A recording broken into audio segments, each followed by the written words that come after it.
Welcome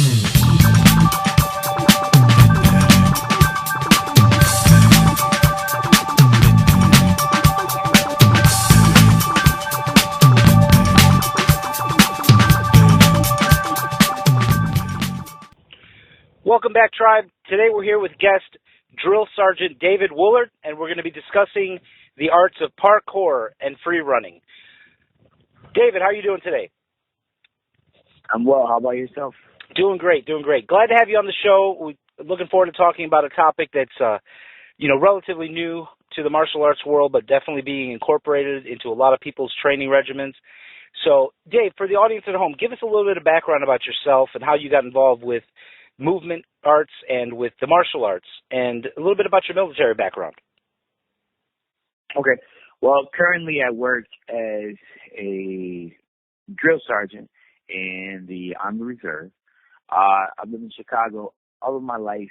I've have stepped out to try every type of different movement style that there may be, let alone martial arts, gymnastics, and free running and parkour, which we'll get into later. And I've been pretty good at doing such, and I definitely see the benefits on all levels for when it comes in terms of health, when it comes health and fitness, when it comes in terms of survival, and just plain learning to be have self-discipline, learn to have more structure and be self-disciplined. As currently, I'm 25 years old. I still live in Chicago. I'm actually currently in the medical district now, and working for the Chicago Park District, teaching styles and forms of movement. Currently, I teach gymnastics, tumbling, and cheer. So gymnastics, tumbling, cheer, and dance. Those four. So that's what I'm currently doing in the city. Now, Dave, tell me a little bit about parkour. I think people, use the term kind of as a blanket term, but there really is some subsets to the types of free movement, in that area of training. Give us, for just a working definition, what is parkour exactly?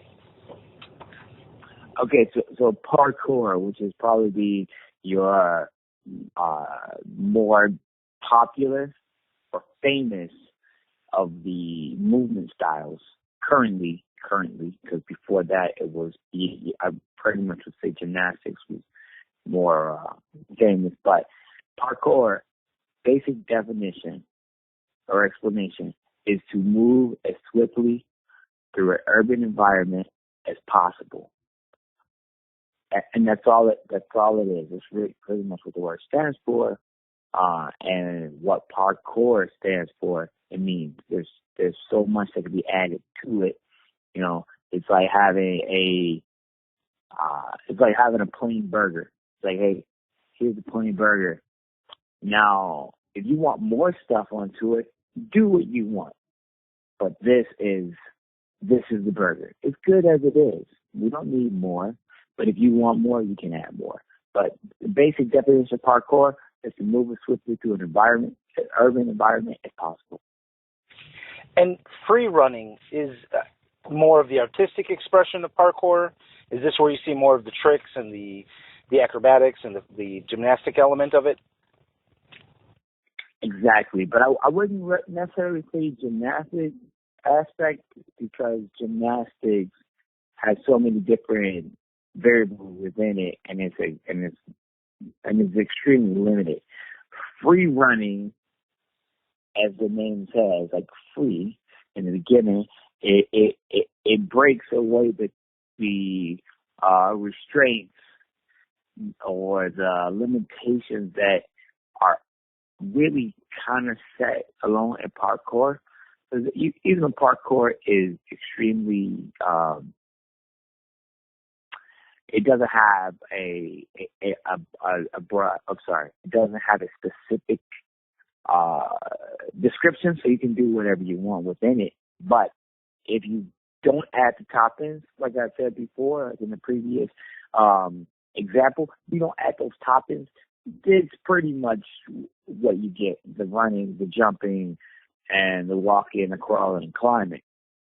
So when free running comes into play by adding in, I guess, like tumbling or flipping, not necessarily gymnastics, okay?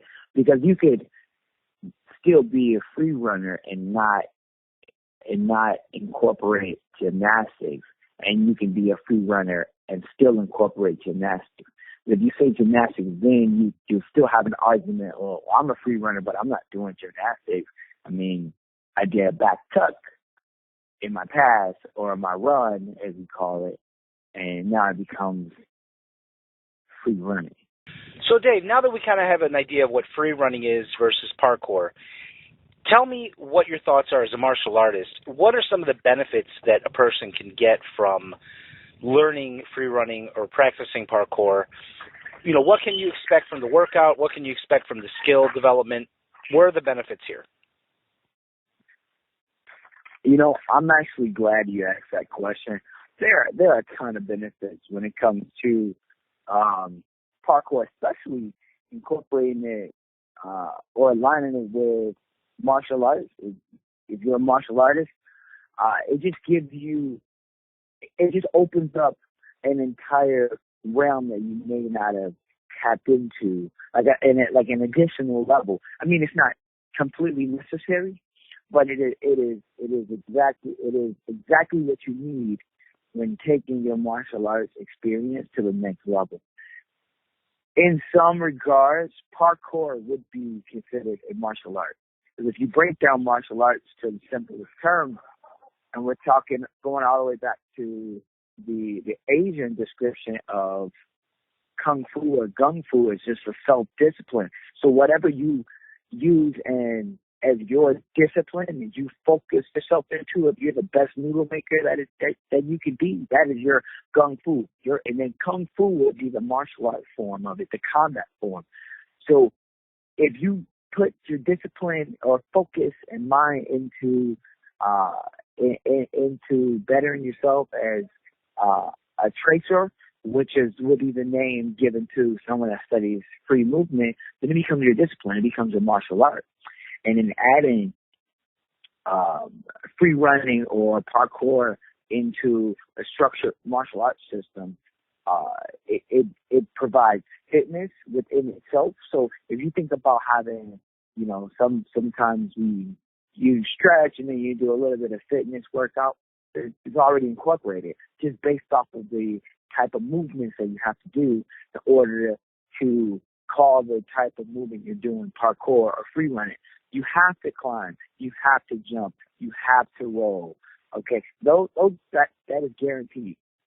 All right, so you're always moving, you're always cutting weight out. There's going to be a number of additional workouts you do to tone and strengthen your core, your abs, your legs, your arms, your back, everything, so that you can climb higher, run faster, pull yourself up quicker, get over an obstacle or around the obstacle a lot smoother. And when you smash that into martial arts, let's say karate, for example, now within doing your katas and learning your katas, let's say now you do your kata in an urban environment while going upstairs, jumping off of a balcony, and still completing that kata and knowing without a shadow of a doubt that you're going to be okay. That's when parkour and free running becomes, necessary in the martial arts. There's so many people that wish they could do some of those things, and they've already put the discipline into working in whatever aspect, learning raving, military combatives, karate, capoeira, jiu-jitsu, and it's like, I wish I could run and jump and do all those things, and they can't. You just haven't done it. You already have most of the physical strength, the mental fortitude, because you've done martial arts for so many years. You have the mental fortitude to be able to get over obstacle or learn the necessary movements for parkour and free running. So, as you see, I get excited about it. I wish more people would venture out to put it into their martial arts because, their classes would go from, the classes are already phenomenal, but you would really do more of a health and fitness benefit included with a just opening up creativity in your programs by adding those elements into it. Now, Dave, you are a certified fitness trainer, and you do fitness training for the military. Give the audience at home a general idea from a trainer's perspective, solely from fitness. And you mentioned a lot of the benefits. Is parkour the kind of thing that can supplement, or is it even something that can replace a traditional, visit to the gym? What kind of things? Is it an aerobic workout? Is it resistance training? Where does parkour fall on the fitness scale? It's all of those, okay? It would be, and I'd say it would fall more or less close to your, what are they doing? CrossFit. So you think of CrossFit, like, to be honest, most of my friends that train parkour with me or are full-time parkour instructors are also full-time CrossFit instructors, because the explosive techniques that you use in parkour and free running and free movement and tracing, all those that are out there, is the same explosive, techniques and mentality that they have in CrossFit. So if, let's say, you're not the type that want to go to the gym because the gym is just too embarrassing. Like, I'm a fit individual, and I hate the gym. I have a gym membership solely because they have a sauna and a steam room. That's the only reason I go, at a pool. That's the only reason I go to the gym. I don't need to use the gym. It's a waste of money, all right, when I could do all these things out at home. You're talking about aerobic and anaerobic workouts. So all of your explosive running, sprinting, jumping, it's all in parkour and free running. All of your lifting, climbing, muscle isolations, toning is all in free running and parkour. And in martial arts. So combining the two together, you will just enhance or level up on the amount of work that your body's gonna be physically doing. Because if I ask most martial artists right now and say, hey, I want you to come with me and we're gonna scale this wall and climb up, they wouldn't have the first clue on how to do it. They may not know what muscles to exactly target to do it. But once you add in parkour, they start studying and training parkour and free running. We show them exactly the technique, how to do it without using as much energy.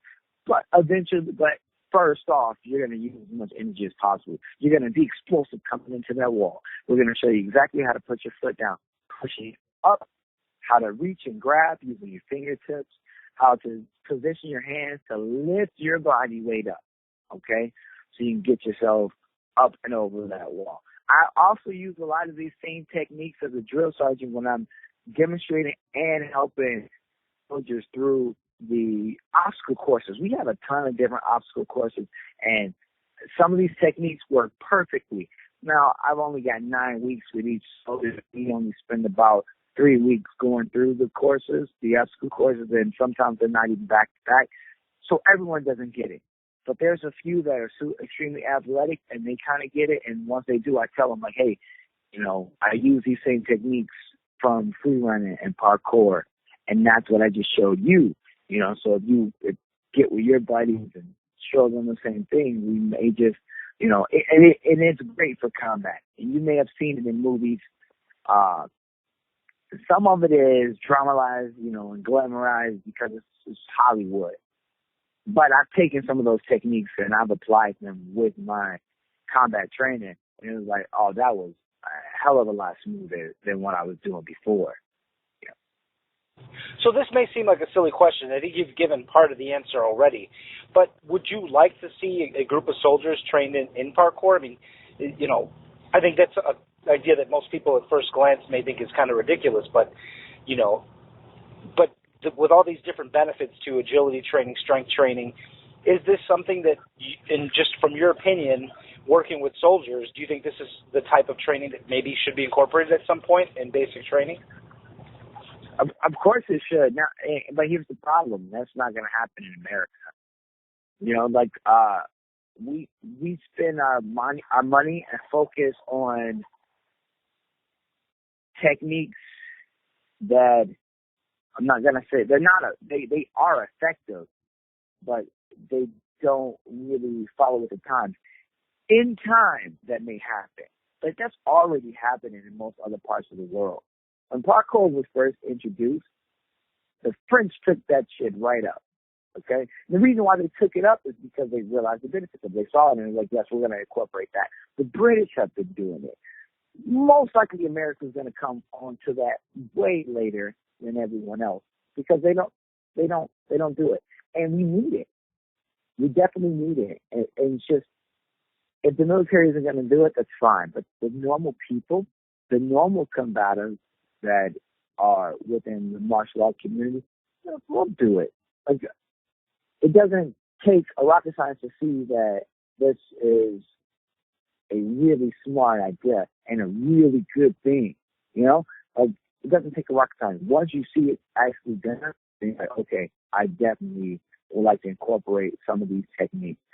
But in the Army, we have this sense that across the board, most people aren't like that. Well, most people can't do that across the board, so we're not going to do it. And a little bit, they're right, because I've seen some of the guys that came, like, in the bulk of my generation, which is the Y generation. So those guys that I've seen that's coming as like 22, 23, 19, 20, 21, 22, 23, a lot of those individuals are hopeless. And so when you try to add these things into the doctrine or the structure of the military, like, the first question is why? Or they just didn't go outside enough to be able to be physical enough to do it, or they didn't drink enough milk to be strong. Like, so there's a lot of things within, like, the guys that are younger than me. Most people that I'm teaching now to do this stuff are older, okay? Or except when it comes to me working for coaching gymnastics, like, those guys are younger, but there's a ton of older people, like, I'm saying, like 25, 26, 27. And I'm not excluding saying that there's anyone younger that are doing, that are serious about it, but it's just not a big group. If you look at, like, American Ninja Warrior, these guys have been training for years, and those are the guys that train, you know, alongside me or inspired me to train. So they're around 25, 26, 27, 28, 29, 30. You know, they're not the sprout of the Y generation that's just now making adulthood, graduating college. Those individuals, they're not the most fit people, you know, and it'd be hard to implement these techniques into basic training, where I know I have a bunch of those, you know, Y generationers coming in. But outside of that, like, you can get the right people and it would definitely flow. I wish the military would invest more time and energy into it, but they just don't. Not right now. And Dave, let me ask you this, because it seems kind of an interesting question to me, at least. We focus a lot on combat, and everybody trains their self-defense, their combatives, their weapons training, you know, but there is always at the basic core of any conflict that reaction to either, you know, fight or flee. And it seems like we train fighting nonstop. I mean, there's no abundance, you know, no lack of training when it comes to fighting. I've never really thought about it before this conversation, but as far as I know, most people don't train how to flee properly. And give me your thoughts, just from an element of escape and evasion. You know, how can parkour train you for that other side of the coin? If you need to make that tactical retreat, if you're being chased by a group of thugs, you know, what does parkour offer in that sense? See, and that's really the best question and benefit of parkour: escaping. which is why I think that most militaries won't be so quick to teach it to their basic soldiers, basic combat soldiers, because then it becomes an arsenal. It becomes a tool in their arsenal that they can use at their own discretion. And you don't want to train a bunch of people that are going to run, but it can effectively get you out of a number of situations, or as we youngins say, get you out of the jam. All right, I've had a number of run-ins within Chicago with individuals where I'm just like, I do not want to be in this situation, and instantly it clicks in. And not in this situation, I wouldn't consider it fight or flight, but it's my training, just my initial training from everything that I've done clicks in, and I can scan the environment and say, if I need to escape, this is the best route to do so. Instead of being extremely linear and thinking, oh, well, there's only a street here, so I have to run up the street and turn the corner. Or there's only an alley, so I have to run down the alley. No. I look, I scan, and I say, you know what? I'm currently in the alley. I can sprint 10 meters to that trash can there, step up to the trash can, and in one swift move, push myself onto a garage, which will then take me, the height of the garage, which I can now run across the garage and jump into the alley without a dog in it, jump into the alley without a dog, and escape to the front gate. Which now, whoever is chasing me, let it be, gangbanging, police, whatever, they now have to figure a way into the yard, over which most gates aren't low enough for people to climb over. It takes a bit of effort to do so. By then, I'm long gone, So, there's a ton of benefits, especially when you come into a jam, to get away. I like to say, have you ever seen, or if you're listening, have ever seen the movie Fist of Legend 2 with Donnie Yen? And there's a part in there where he joined the army, the Chinese army. He's fighting the Chinese army, and he is being shot at by a Gatling gun or a machine gun. Now, this is more glamorized, but you can kind of get an idea of how that works. He looks up for a second and he scans, and the way that the camera angle shows him scanning the entire environment. That is a kick-in that you have from training parkour. I was able to really relate to that type of point of view that he took on the camera angle there, where he scanned the entire environment and then he moved. He's like, okay, I see where I need to get, or how I need to get there, go. And then you see him moving from one spot to another, bounding over one thing, jumping up to another, swinging to another. Like that is your basic parkour and free running. Like a trigger. When it's triggered, you can see so much, and that's what I was talking about earlier, where it really levels up your martial arts and makes your creativity come out. Because now when you're in a fight, if you decide that you're going to fight, you see more techniques on how to fight, and you're going to analyze the situation and say, okay, I can fight for a little bit, I can escape, I can come back and fight, I can escape, then I can come back and fight, instead of trying to duke it out with 15 people, 15 to 1, and the probability of you being injured is extremely high. You lower that probability, where you may have a 80% chance of injury.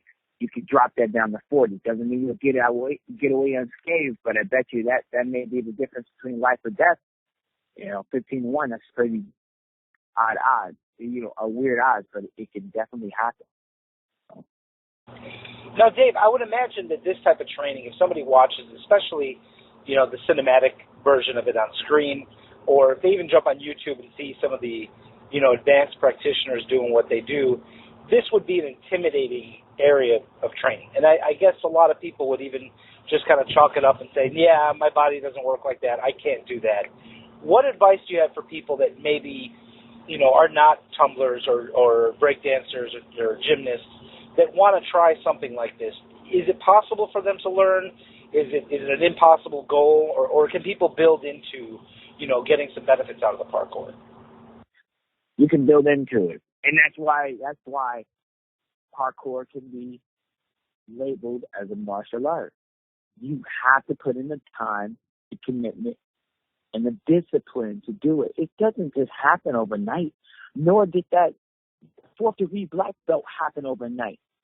That fourth degree black belt, third degree, first degree, whatever. They took time, it took years of commitment. And then when they go out and they're at a competition or they're instructing a class and they are just wowing that class because of all the time and commitment that they put into it to get to that level, that status as a teacher, as an instructor, as a martial artist, let's tell them that it wasn't, it wasn't a sprint. I took my time and I was able to get it there. So, I mean, I never want to hear that type of mentality within the martial arts community. If you could train yourself in Muay Thai to kick, all right, to kick a doorpost, a tree, a pole, and not feel a thing, you can train yourself to do a back cut or a cartwheel. That's all I'm saying.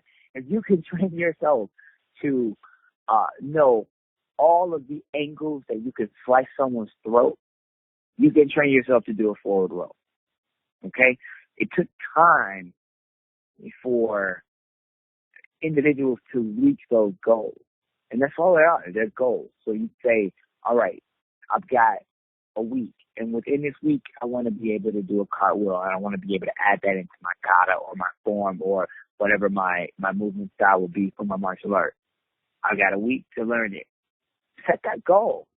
Do what you need to do to make that goal. All right, you did a cartwheel. Now let's do a forward roll. Now let's learn, handstand. From the handstand, let's learn back handspring, back tuck. Like, you can learn those things and incorporate those things into your martial art if you really want to. By opting out and saying, my body doesn't work like that, I'm not going to learn it. You already accepted defeat. And in a community where we teach that there is no defeat, that's not the person that I want in my class. That's not the individual that I want teaching me. But that is their honest opinion. My body doesn't work like that. I can't do it. Your body works some way. You may not be able to do everything you see, but you can do enough. There's nothing wrong with learning to scale a wall.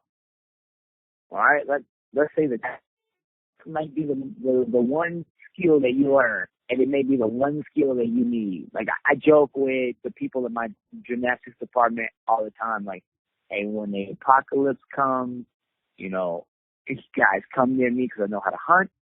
All right, I know how to cook. Okay, I know how to fight.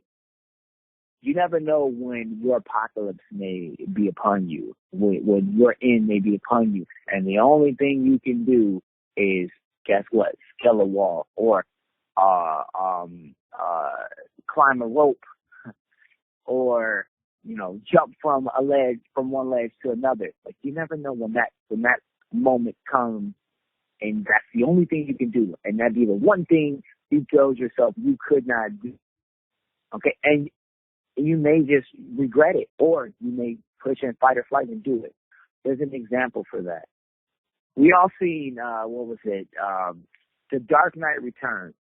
And remember the scene when he's in the prison, in the pit there, and he's trying to escape, and he gets to the top, and he's trying to jump from the one leg to the other, and he's so far away. And then he starts working with that guy to train him to let go of his fear, a guy in order to get there. And he finally got there. He finally got to that point. He had to push himself, train himself to get there. He had to. Otherwise, he was going to stay there forever. And he was able to make it. He let go of the fear that he could not do it, that his body was incapable of doing it, that it was an impossible task, and he overcame. And then he went on, to save the city or whatever. But that's just my example of breaking that mental barrier or that defeatist mentality to reach your goal. You know, I like to use movies because in today's age, it's the easiest thing people can go to. If I tell them a book, they may not read it, but if I tell them a movie, they may watch it. Now, Dave, let me ask you this. If somebody's interested in incorporating parkour training into their regimen, where do you go? I know that parkour, there are a few dedicated schools for parkour. We live in the third biggest city in the United States. I think I've only seen 2. Where do people go? Where can you get qualified, proper instruction? Because this can be very dangerous if you don't know what you're doing. You're absolutely right. There's a spot in Forest Park called Flipside that I know. A bunch of my buddies that train with me, they own that location, and there's a few more that are coming up now in around the city in the Chicagoland area. But to be quite frankly honest, you don't want to pay for the class, which you don't even get as much time as you'd probably want. You could honestly just link up with the community.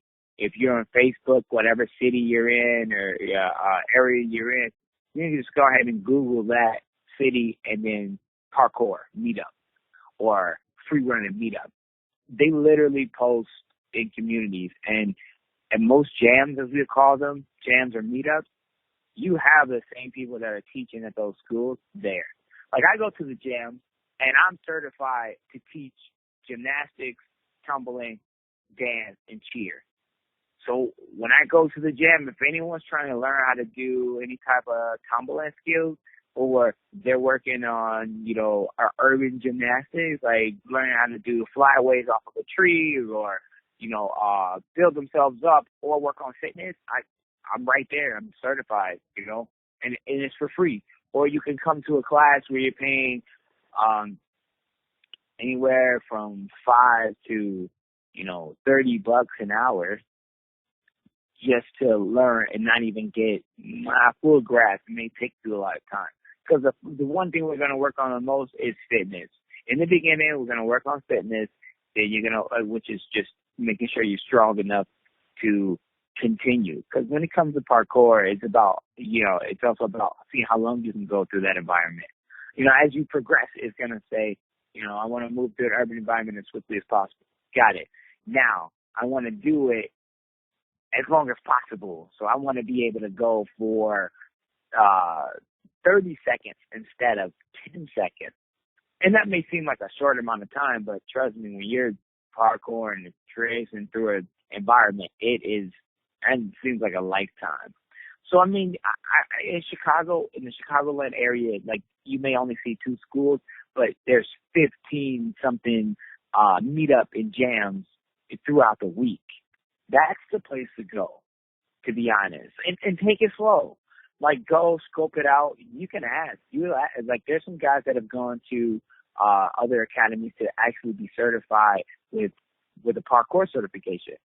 Just ask them, hey, has any of you guys ever been certified to teach parkour? There's at least 1 or 2 guys that are there that are now going to teach you for free. That if you went to their school, like Parkour Waves, which is, I believe, in Indiana, they charge for that. But they'll come to you, but they'll charge for that. So you can jam or train with these same people for free if you just go to the meetup. Now, there is a level of risk in everything that you do, regardless if it's martial arts, parkour, gymnastics, free running. There's always a level of risk. It's inherent. It's inevitable. You're going to have to accept that risk. But you go at your own pace, and you don't have to worry about injury yourself. You get overzealous and get excited and lose yourself, that's when you have to worry about risk. I took going into parkour extremely slow. Okay? And once I got into that, I already knew how to tumble, so I just incorporated that and started free running. Those things go hand in hand, So taking your time is the best way to do it, and then finding a meetup for free will be my answer for that. Like, you can go to the schools, that's fine and dandy. I think that's a bigger thing for the younger kids that can't go out by themselves. But if you're, 14, 15, 16 years old and older, and you can go out on your own, meet up with some of these people, and don't personally message anyone. Like, go to a community already, created event page on Facebook or within Twitter or whatever social group, social media, and shoot them a message. Like, don't shoot anyone personally. Like, that's really sketchy. But send a message to the community. I see them all the time. Hey, I'm in Chicago for 3 days. Anybody want to meet up and train? And then we'll get some guys together. Or I'm new to parkour. I want to know where I can go and what I can do to get more into the sport. All right, meet us Saturday at Union Park at noon. Okay, we'll be at Union Park ready to train. Now, Dave, before we wrap up here, if anybody in the audience wants to bring you out for, workshops, seminars on, parkour, free running, extreme martial arts, where's the best place for them to reach out to you? I would say Facebook. That's the best place to reach me. Facebook, David Woulard, and Woulard. And that'd probably be the best and fastest way. If not, my email, which would just be david.woulard, Woulard, @yahoo.com. And those two, I'm always checking my email, and I'm literally always checking my Facebook, just because I come accustomed to doing business there, and I don't have many videos and examples of these things, because I just personally, I've never been the video type of guy. I tried it, but not really. My things are more, seeing it in person. You've seen it personally when we train, because that's what I've been trying to do for the longest, is to incorporate parkour free running into our training, because it's a great benefit. Like, you'd get me a lot, but there were a ton of times, I'd try to escape and do different types of things, but they're not on camera. But those are Facebook, or my email at Yahoo, David.Woulard, @yahoo.com. Great. Well, Dave, thank you again for taking out time to talk with us today. Really appreciate it. And if anybody out there in the community listening is interested in parkour, take Dave's advice. If you're in the Chicagoland area, or if you want to bring him out to teach parkour or free running at your school, definitely hit him up. Dave, thank you again. No, thank you.